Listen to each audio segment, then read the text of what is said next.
Hey everyone, it's Ben Hardy here, and in today's we're going to be reviewing the Cadillac CT4, and this one has the turbo 2.7 liter 4-cylinder. Before we get into this video, I want to give a huge shout out and thank you to the Jerry Sander Cadillac here in Salt Lake for giving me some time with this CT4. I'll include a link to their website in the description down below. Also include a link to my car buying guide. Let's get into it.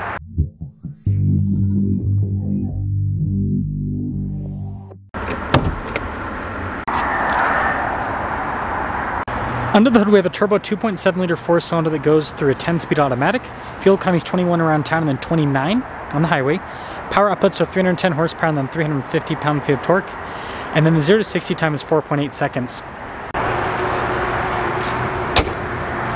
Now before I move forward with this review, I do want to mention if you want to see more videos just like this, then I recommend you subscribe because I post content every single day. Now taking a look at the hood, you can see it raises up towards the center. I think it's pretty sharp looking. And then popping down below, Cadillac's headlight design is also really cool as well. You can see here we've got a lot of silver trim on the grille side of things. And overall, the CT4, I think it's a pretty good looking car. Now our tire wheel setup is 235 by 40 by 18 in the front and over in the rear. And you can see here with the wheels, again, silver with the coloration, kind of going for that luxury car thing. Got the silver Cadillac emblem as well, and then lots of chrome trim around the windows. And look at that. I actually like the side profile. I think it's sporty. This leads us to the key fob, which of course the camera doesn't want to focus, but we've got a lock and unlock opening for the trunk, remote start. Got the Cadillac logo there on the back. And popping into the rear, quite a bit of storage space here in the back. Again, this is Cadillac's smaller car, so it's not massive, but still pretty good overall. When you're all done, just plop, 500T. That's cool. Anyways, taillights also pretty cool looking as well. And then you guys can see, got your all-wheel drive badge on the other side, but there's the rest of the rear.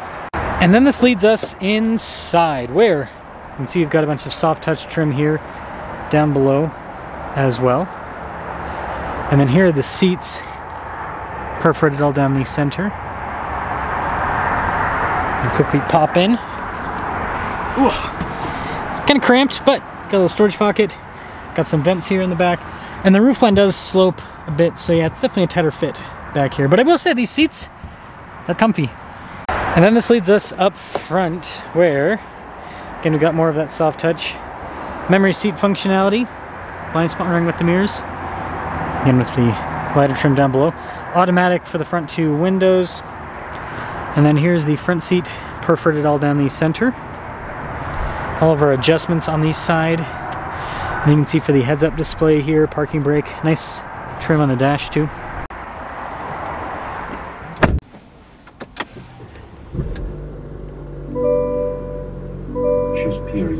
Now taking a look at the steering wheel, you can see soft touch all around. Paddle shifters there on the back of the steering wheel. And we've got a bunch of practical controls in the front, including like our volume controls. We've got our cruise control here with the heated steering wheel button as well. Traditional stocks here on the back. And then we do have this nice digital gauge cluster here in the center, which you can use to see different bits of information on different systems within the car. And I like the tack there front and center. I think that's pretty cool looking. And then the drive modes will also pop up here as well. And if you change drive mode, it also kind of change how the whole tack looks. So I think that's pretty fun if you ask me. Backup camera in reverse, pretty good resolution overall. And then you can see with the rest of the infotainment system, smaller unit, but quick to respond, easy to use, has Apple CarPlay, Android Auto. And the thing that I do like is they still give you tons of physical controls for everything else. So for your climate, for your heated and cooled seats, your parking sensors, lane departure, all of that. And then you do have a wireless phone charging pad down below. Shifter here for the 10-speed. And then analog control for the infotainment system if you do not want to use the touchscreen. Some cup holders, some nice trim all around this. And then you've got some stuff for like the drive mode, auto stop start, auto hold stability control. And then center console. It's got good storage. Nice trim here on the top. Same thing here with the dash as well. And then also heads-up display. Pretty cool. But yeah, nice all across. Pretty big glove box. Rear view mirror, pretty normal. And then we do have a sunroof up top, so yeah, load it up. So here's a quick look at the Windows sticker. You can see here with all the standard equipment. Base MSRP, $39K. And then this has an upgrade for that engine, by the way. It's $2,500. And all-wheel drive. Wow, $4,500 to get the engine and all-wheel drive. Anyways, $52,475 is the total MSRP on this one. see how it performs.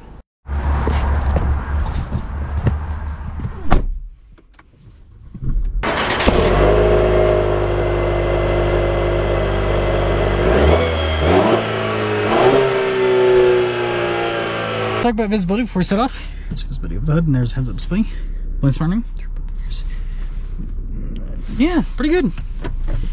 Let us set off. I'm excited for this 2.7 with the 10-speed. Pretty cool setup, if you ask me. Pretty cool setup.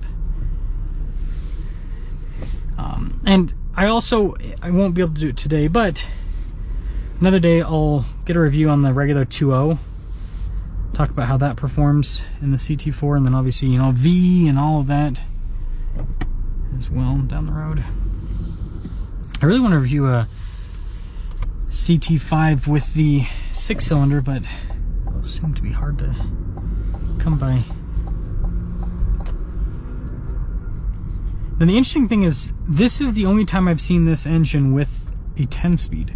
It's usually with the 8-speed, and the 8-speed's not bad, but it's not like super snappy quick. So I'm interested to see if this 10-speed is a lot quicker. Feels kind of snappier right off the bat, but we'll see. We shall see. Kia Swole. Kia Swole. That's what I call it. I think that's the most accurate description of that. It's the most masculine car on the planet. A good little punch right off the bat.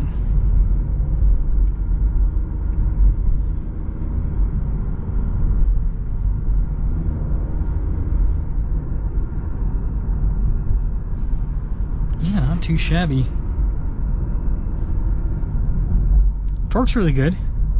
Still feels like a 4-cylinder. Sounds like a 4-cylinder, that's for sure. But the 2.7's a larger displacement 4-cylinder, and so it definitely has a bit more grunt than what most 4-cylinders provide, especially in the low end.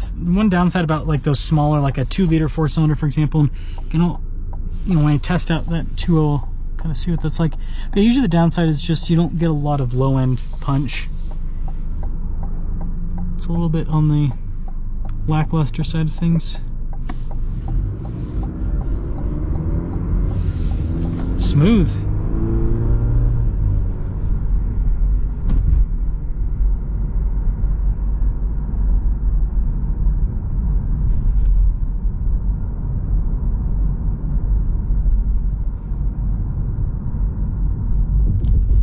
Suspension's pretty comfortable too. I think they've done a good job with this, with the tuning and everything.